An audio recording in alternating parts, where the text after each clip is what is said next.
بسم الله، الحمد لله، والصلاة والسلام على رسول الله. الأبناء الأعزاء، طلبة وطالبات الصف الأول الإعدادي. أنا عارف إنكم قلقانين جدا بالنسبة للمناهج الجديدة بتاعتكم، وقلقانين بخصوص العلوم والرياضيات، لكن اطمنوا.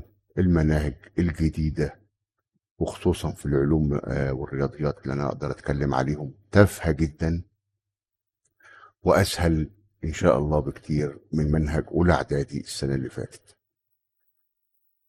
كتاب المعاصر على صفحته في الفيسبوك نزل كتاب صغير، هو مش صغير قوي، حوالي 58 صفحة، عبارة عن تأسيس وتمهيد للمنهج الجديد بتاعكم. اللي يذاكر الكتاب ده إن شاء الله معايا طبعا، وأنا أنا هنزله خلال، يعني يمكن أخلصه كله في خلال أسبوعين أو يمكن أقل من كده. اللي يذاكر الكتاب ده تقريبا هيكون أنجز أكتر بكتير من نص المنهج الجديد بتاعكم. تقدروا تحملوا الكتيب ده أو الكتاب ده من صفحة كتاب المعاصر على الفيسبوك، وهنبدأ فيه على طول دلوقتي على بركة الله، وربنا يوفقكم ويوفق الجميع إن شاء الله. أول حاجة هندرسها في كتاب المعاصر اللي هو منزله على صفحته على الفيسبوك النسبة. وبالنسبة لمفهوم أو تعريف النسبة، هي طريقة من طرق المقارنة ما بين الكميات المختلفة أو ما بين الأعداد حتى المختلفة أو غير المختلفة حتى. يعني ممكن أقارن ما بين عددين بيساووا بعض أو كميتين بيساووا بعض. لو أنا معايا مثلا 50 جنيه وأنت معاك 100 جنيه، وعاوز أقارن الفلوس اللي معايا للفلوس اللي معاك، هقول إيه؟ هقول والله النسبة ما بين الفلوس اللي معايا إلى الفلوس اللي معاك 50 إلى 100. أو أقدر أقول النسبة ما بين الفلوس اللي معايا للفلوس اللي معاك 50/100. أو أقدر أقول النسبة ما بين الفلوس اللي معاك بقى للي معايا، أقول 100/50. أو أقدر أقول النسبة ما بين الفلوس اللي معاك للي معايا برضو 100/50. يعني لو عاوز أقارن ما بين كميتين A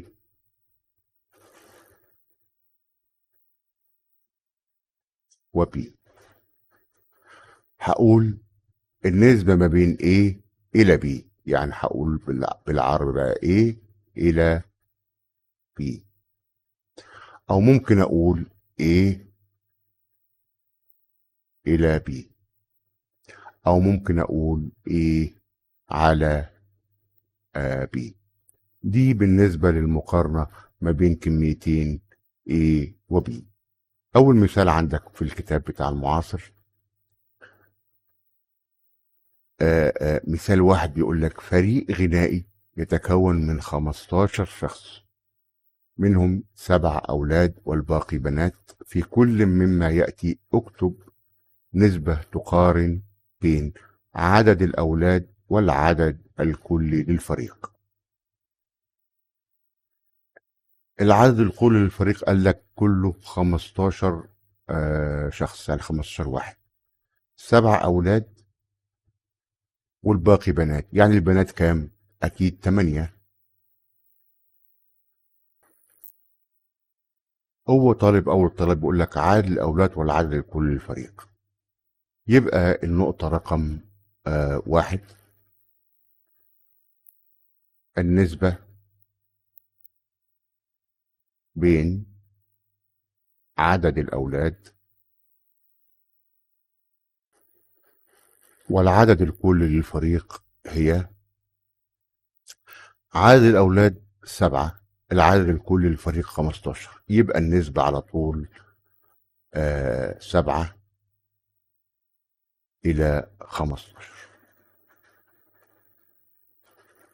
وديت علاقة جزء بكل، علاقة جزء اللي هم الأولاد بالكل اللي هو الفريق كله.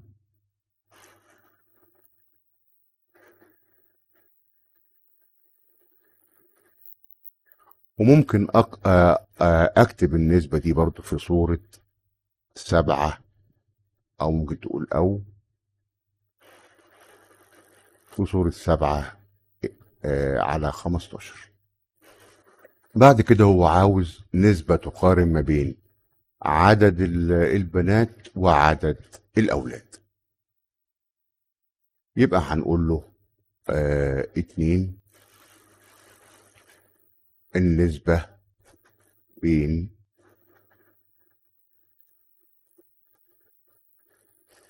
عدد البنات وعدد الأولاد هي. عدد البنات احنا قلنا 8، والعدد وعدد البنين أو الأولاد 7. يبقى النسبة ما بين عدد البنات وعدد الأولاد هي 8/7، وممكن نكتبها 8 على 7. ودي برضو علاقة جزء بجزء، عدد البنات جزء من الفريق كله، وعدد الأولاد جزء من الفريق كله. يبقى النسبة ممكن تكون مقارنة أو علاقة ما بين جزء وجزء، أو جزء بكل، أو كل بجزء. دي علاقة جزء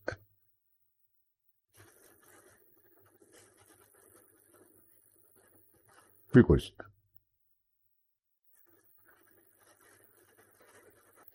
بعد كده هو عاوز النسبة ما بين العدد الكلي للفريق وعدد البنات.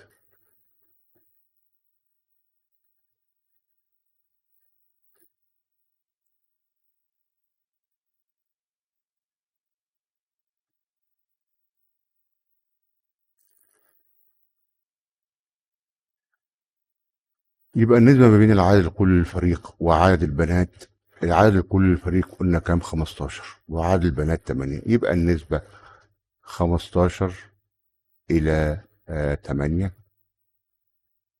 أو تقدر تكتبها 15 على 8. ودي علاقة بقى كل بجزء، الكل العدد الكلي للفريق، والجزء عدد البنات فقط. علاقة كل بجزء. بعد كده هنشوف النسب المتكافئة، أو النسب اللي زي بعض، أو تقدر تقول النسب المتساوية. أنا من شوية قلت لك لو أنا معايا 50 جنيه وأنت معاك 100 جنيه، هيبقى نسبة اللي معايا للي معاك 50/100، أو 50/100. ده نسبة اللي معايا للي معاك. أو تقدر تقول نسبة اللي معايا للي معاك 1/2. انت معاك ضعف اللي معايا، وانا معايا نص اللي معاك. يعني نسبة اللي معايا للي معاك 1/2. يعني كل جنيه معايا انت معاك 2 منه. يبقى النسبة ما بين الفلوس اللي معايا واللي معاك 1/2. او النسبة ما بين اللي معاك للي معايا 2/1. او تقدر تكتبها 100/50. دي النسب المتكافئة. يعني النص ديت هي 50/100، و100/50 يعني 2/1. يعني انت معاك النسبة ما بين الفلوس اللي معاك اللي معايا 2/1. يعني انت معاك ضعف اللي معايا. نستنتج من كده ان 50/100 بيساوي نص. يعني النسبة 50/100 قسمنا بسط ومقام فيها على 50. يبقى 50/50 فيها 1، و100/50 فيها 2. ال50 دي بنسميها الحد الأول للنسبة، وال100 دي الحد التاني للنسبة.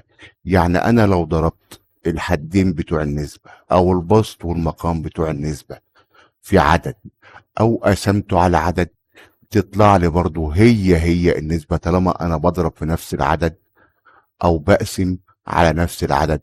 بقسم طبعا حدي النسبة أو البسط والمقام بتوع النسبة. ده اللي هنشوفه في المثال اللي جاي. المثال ده برضو عندك في كتاب المعاصر اللي هو الكتيب اللي هو منزله. اكتب نسبتين تكافئان النسبة 16 على 24. ادي المسألة رقم 1 دي. 16 على 24 انا عاوز نسبة تكافئها. يا اما هضرب حدي النسبة في عدد واحد، او هقسم حدي النسبة على عدد واحد. اختار. اقسم حدي النسبة على اي عدد، بس هما الاتنين طبعا يقبلوا القسم عليه. انا طبعا قدامي ممكن اقسم على الاتنين. هتساوي 16 على الاتنين فيها الكام؟ فيها التمانية. 24 على الاتنين فيها ال 12. يعني دي نسبة تكافئ النسبة دي بالظبط. وممكن اقسم برضو ال 16 على الاربعة فيها الاربعة. وممكن اقسم وطبعا هقسم طبعا ال 24 على الاربعة فيها الستة. يعني دي نسبة برضو تكافئ الاتنين دول. وممكن اضرب برضو ال 16 في عدد، واضرب ال 24 في نفس العدد، هيطلع لي نسبة مكافئة للتلاتة دول. طالما انا ضربت حدين الحدين بتوع النسبة او البسط والمقام بتوع النسبة في نفس العدد، او قسمتهم على نفس العدد، النسبة لا تتغير ابدا. طبعا انا هنا حلت لك حل مخالف لكتاب المعاصر عشان اعرفك ان في اكتر من طريقة للحل. المسألة التانية رقم 2. بيقول لك إذا كان 3/4 بيساوي 6 على إكس، فما قيمة إكس؟ ال3/4 دي نسبة، يعني مقارنة ما بين عددين، ال3 وال4. وال6 على إكس دي نسبة، يعني مقارنة ما بين عددين أو كميتين، ال6 والإكس. ال3 لما قارناها بال4 بقت 3/4. 3 قارنها بال4، ال3 3/4 ال4. طيب ال6 بقى قارنها بعدد تاني بحيث ان الستة تبقى 3/4 العدد ده اللي هو اكس. هنلاقي اكس دي بتساوي 8. الستة 3/4 التمانية، لان ربع التمانية 2، وبالتالي 3 في 2 ب6، يبقى الستة 3/4 التمانية. ده انا عاوزك تفكر في المسألة اللي زي كده قبل ما تعمل حسابات بعقلك الاول، وتفهمها وهي طايرة كده قبل ما تشتغل بايدك وتعمل اي حسابات. احنا قلنا لما نجيب دول نسبتين متكافئتين، يعني متساويتين. التلاتة والاربعة هي الستة على الاكس. طب التلاتة دي عملنا ايه فيها عشان تبقى ستة؟ اكيد التلاتة لما ضربناها في 2 بقت 6، وبالتالي احنا مضطرين نضرب الحد التاني من النسبة او المقام بتاع العدد ده اللي هو 3/4 في 2 برضه. وبالتالي اكس دي هتساوي 2 في 4، اكس دي هتساوي 8. يبقى بما ان الستة هتساوي 2 في 3، يبقى اكيد اذا الاكس دي هتساوي 2 في 4، يعني هتساوي 8.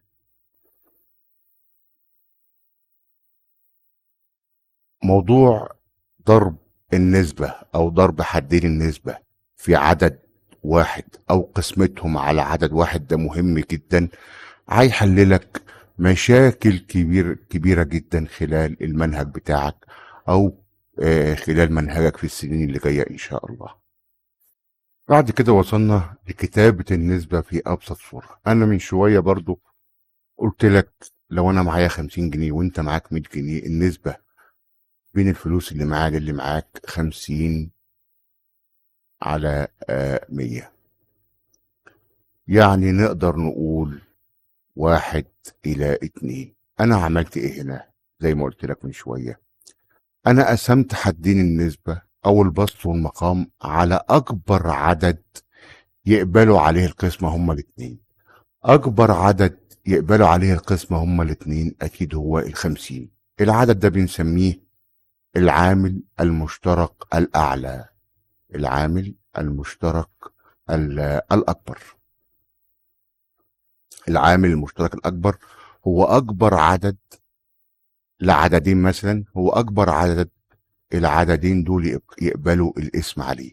أكبر عدد 50 والمية يقبلوا الاسم عليه طبعا هو 50. 50 على 100، 50 على 50 فيها الواحد، وال100 على 50 فيها الاتنين. فأنا عشان أجيب العدد في أبسط صورة أو لازم أقسم حدين النسبة أو النسبة بسط ومقام على أكبر عدد حدين النسبة يقبلوا الاسم عليه، والعدد ده بسميه العامل المشترك الأكبر. أنا كان ممكن أخلي 50 إلى 100 دي، أو 50 على 100، أقسم بسط ومقام على 2 مثلا. يبقى 50 دي هتبقى 25، 50 على 2 25، وال100 دي هتبقى 50. هي نفس النسبة دي، بس كده النسبة دي مش في أبسط صورة، ممكن أبسطها تاني. فأنا عشان أبسط النسبة خلاص تقفل بقى، ما أقدرش أقسم على حاجة تاني، يبقى هقسم حدين بتوع النسبة أو البسط والمقام على أكبر عدد هما الاتنين يقبلوا القسم عليه، والعدد ده بسميه العامل المشترك الأكبر، بيرمزوا له عين ميم ألف. نيجي للمثال بتاعنا. بيقول لك اكتب في أبسط صورة النسبة 30:20. 30:20. يبقى هقسم حدين النسبة دي على العامل المشترك الأكبر لل30 وال20. أكبر عدد هم يقبلوا الاسم عليه أعتقد هو 10. لو حاولت في 15 أو مش هتلاقي أي عدد هما الاتنين يقبلوا الاسم عليه أكبر من 10. يبقى لو قسمت 30 على 10 و20 على 10 هتديك نسبة مكافأة لل30:20 اللي هي كام؟ 30 على 10 فيها 3، و20 على 10 فيها 2. يبقى 30 على 20، 30:20 هي 3 إلى 2. وما تنساش هي برضو 3 على 2، أو هي 30 على 20. ولو أنت متلخبط في موضوع العامل المشترك الأكبر ده، خلاص تنيك اقسم لغاية ما توصل لأبسط صورة. يعني مثلا 30 وال20 هنبدأ بالخمسة. 30 على 5 فيها 6، و20 على 5 فيها 4. لا، نقدر نبسط تاني. 6 على 2 فيها 3، و4 على 2 فيها 2. وصلنا برضو للنسبة اللي احنا جبناها باستخدام القسمة على العامل المشترك الأكبر اللي هو 30:20. هي 3:2 لما قسمنا حدي النسبة على العامل المشترك الأكبر للعددين دول، فطلعت معانا النسبة المكافئة ليها اللي هي 3:2. بعد كده هنوصل لحاجة اسمها المعدل. أنا عندي مثلا عربية بتمشي مسافة ما بين مدينتين 300 كيلو متر، وخدت المسافة اللي هي 300 كيلو متر دول في 3 ساعات. أنا كده عاوز أقارن ما بين ال 300 كيلو متر وال3 ساعات دول. إزاي هقارن كميتين من وحدتين مختلفتين؟ دي وحدة طول اللي هي الكيلومتر، ودي وحدة زمن اللي هي الساعة. قال لك بسيطة خالص، انت تقارنهم انك تخليهم طبعا نسبة بسط ومقام. 300 كيلو متر في 3 ساعات، وتبسط المقام تخليه الوحدة. يعني اخلي ال3 دي 1،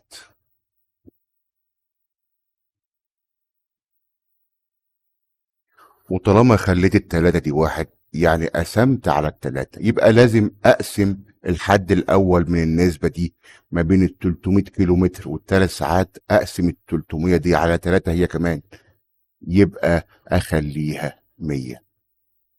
طالما خليت الحد التاني من النسبة اللي هي الوحدة، وطبعا قسمت الحد الاول على نفس العدد اللي انا قسمت عليه الحد التاني. انا قسمت هنا على 3 عشان اخليها 1، يبقى اقسم الحد الاول الاخر اللي هي 300 على 3، وبالتالي بسمي 100 على الواحد دي معدل الوحدة. بستخدم هذا المعدل اللي اسمه معدل الوحدة امتى؟ لما اقارن ما بين كميتين مختلفتين في وحدة القياس، هنا وحدة طول وهنا وحدة زمن.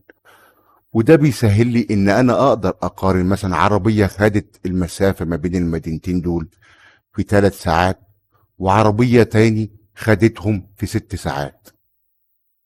يبقى دي بتمشي ترتب على هذا ان دي مشيت، ان احنا اخترعنا بقى حاجة جديدة اسمها السرعة. ترتب على هذا ان سرعة دي 100 كيلو متر في الساعة، والتانية اللي مشيت 300 كيلو متر في 5 ساعات مثلا، كان معدل الوحدة بتاعها 300 على 5 فيها 60، و5 على 5 فيها 1، هو 60 على 1 يعني 60 كيلو متر في الساعة.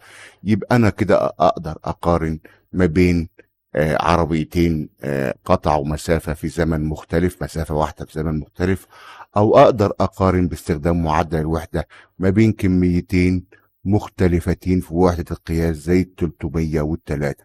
ده 300 كيلو متر، ودي 3 ساعات، ودي 300 كيلو متر، ودي 5 ساعات.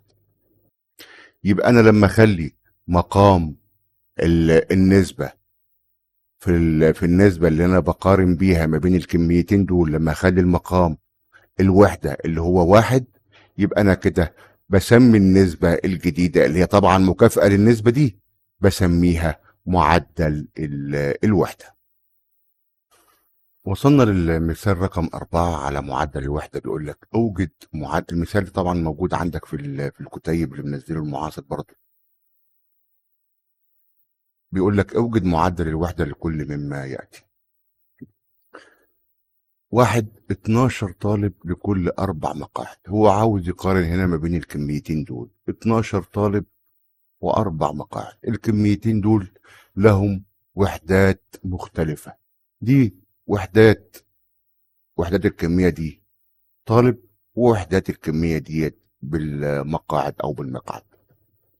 عاوز أقارن ما بين الكميتين، يبقى 12 المسألة رقم 1 هنا، يبقى 12 طالب على 4 مقاعد. عشان نجيب معدل الوحدة لازم نخلي الحد التاني من النسبة الوحدة الواحد. يعني لازم نخلي الأربعة دي بتساوي الواحد، وعشان نخليها تساوي الواحد لازم نقسمها على الأربعة. يعني نقسم حدي النسبة دي على أربعة، أو نقسم بسط ومقام على أربعة. ال 12 دي لما تقسمها على الأربعة هتبقى تلاتة. تلاتة طالب أو تلات طلاب. والأربعة دي لما نقسمها على الأربعة هتبقى الواحد مقعد. طبعا مفرد مقاعد مقعد. يبقى كده التلاتة على واحد دي هي معدل ال الوحدة. يبقى كده تقدر تقول تلات طلاب لكل مقعد. طبعا انت لو في موقف مشابه سيب الكل يقعد، وسيب ما تبهدلش نفسك خالص. خليك زي الباشا كده واقف من بعيد لغايه ما ال 11 طالب دول يقعدوا ويستريحوا، وانت باقي لك مكان اقعد، ما باقيلكش مكان خليك واقف زي ما انت. ما تبهدلش نفسك ولا تهين نفسك خالص. يعني معنى ذلك ان كل 3 طلاب هيقعدوا على مقعد واحد. يبقى 3 طلاب لكل مقعد. المسألة التانية 600 جنيه لكل 4 تيشيرتات. من الواضح عاوزين نشوف كل تيشيرت بكام، لأن ال4 تيشيرتات كلهم 600 جنيه.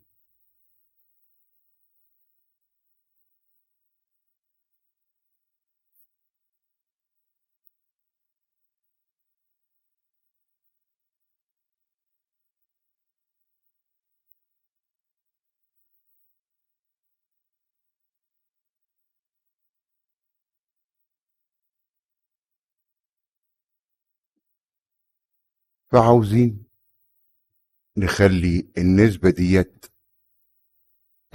هو قال لك أنا عايز معدل الوحدة بتاع النسبة دي.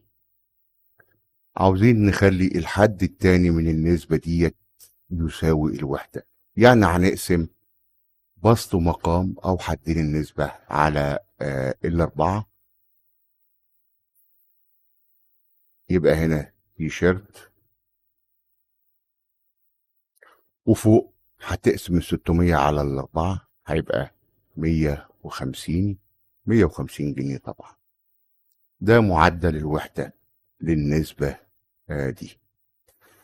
يعني 150 جنيه لكل تيشيرت.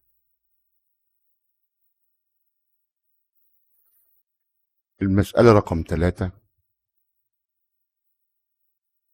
24 كيلو جرام من الجبنة لكل 8 علب.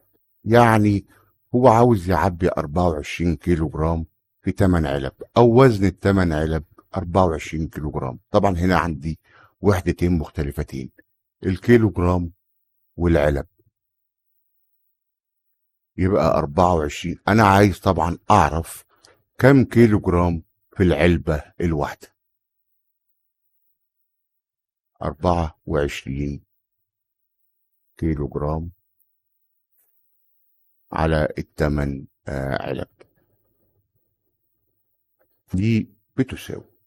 عاوز اخلي طبعا كام كيلو جرام لكل علبة. يبقى اخلي المقام عندي هنا او الحد التاني من النسبة الوحدة، اقسم على 8.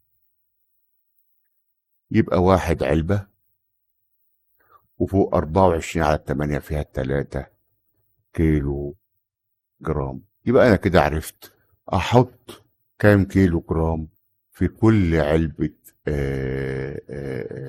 جبنة. يبقى احط 3 كيلو جرام في العلبة الواحدة، او وزن العلبة الواحدة 3 كيلو جرام. ده معدل الوحدة للنسبة دي.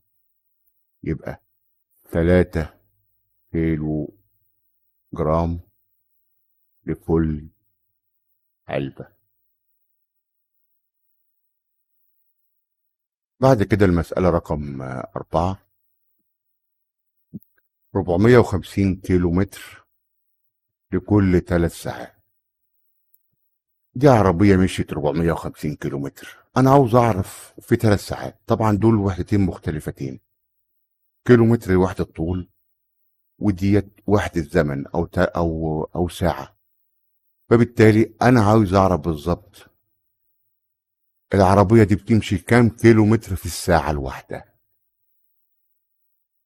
يبقى عشان أجيب معدل الوحدة أقسم الكميتين دول. طبعا دي بالكيلو متر على 3 ساعات بتساوي، أخلي المقام هنا 1، بقسم على 3 في المقام، 3 على 3 فيها 1 ساعة، واقسم فوق طبعا على 3 برضو، يا إما الدنيا عندي تتلخبط. يبقى 450 على 3 فيها 150 كيلو متر. يبقى ده معدل الوحدة بتاع النسبة دي. يبقى عندي العربية دي هتمشي 150 كيلو متر لكل ساعة. يبقى 150 كيلو متر كل ساعة أو في الساعة. اللي احنا اخترعنا لها حاجة بعد كده سميناها السرعة، عشان نقدر طبعا نقارن ما بين العربية دي والعربية دي والعربية دي. طبعا العربية دي مشيت 450 كيلو متر في 3 ساعات، عربية تانية ممكن تاخدهم 5 ساعات.